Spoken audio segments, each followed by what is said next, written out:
43তম আগরতলা বইমেলায় মেলার প্রথম দিনেই বিক্রির পরিমাণ ছাড়ালো 3,94,000 টাকারও বেশি। তীব্র শীতের মাঝেও মেলায় ভিড় জমাচ্ছেন বই পিপাসু মানুষ। হাঁপানিয়া আন্তর্জাতিক মেলা ময়দানে গতকাল সন্ধ্যায় শুরু হওয়া মেলার আজ দ্বিতীয় দিনেও মঞ্চে চলেছে আলোচনা এবং সাংস্কৃতিক অনুষ্ঠান। এবারও মেলায় যাতায়াতের জন্য সরকারিভাবে বাসের ব্যবস্থা করা হয়েছে। মুখ্যমন্ত্রী গতকাল সন্ধ্যায় 13 দিন ব্যাপী মেলার উদ্বোধন করে নতুন প্রজন্মকে বই পড়ার প্রতি আকৃষ্ট করতে অভিভাবকদের আহ্বান জানান।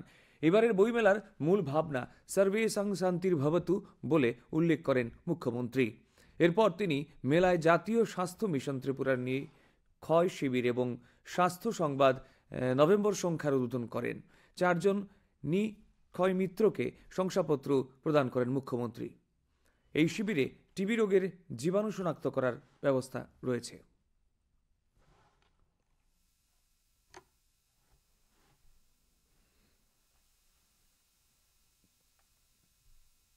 আজকাল বই কিন্তু কম কিনে মানুষ, কারণ মোবাইলের মধ্যে সব দেখা যায়, কিন্তু অল্প জ্ঞান, এই জ্ঞানে কিন্তু সমস্যাও আছে।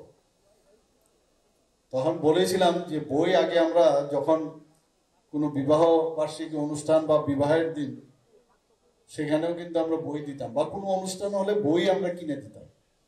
তো আমি আবেদন রেখেছিলাম যে সবাই যেন বই অন্তত কিনে, ফুলের পরিবর্তে বুকে নিয়ে যায় বা শাড়ি ইত্যাদি নিয়ে বই যদি দেয়, তাহলে যারা বই বিক্রেতা তাদেরও দুটো পয়সা উপার্জন হবে, যারা লেখক লেখিকা তারাও কিন্তু লেখার মধ্যে আরো বেশি অনুপ্রাণিত হবে।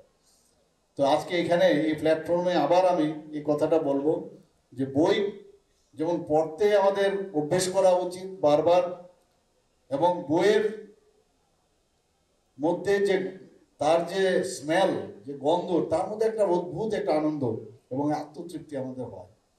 আমি আশা করি যে এই বই মেলাতে প্রচুর বই বিক্রি হবে, এবং প্রতিটি পাতা যে ধরনের বই এখানে বিক্রি হোক, সব বইয়ের মধ্যে কিছু না কিছু আছে।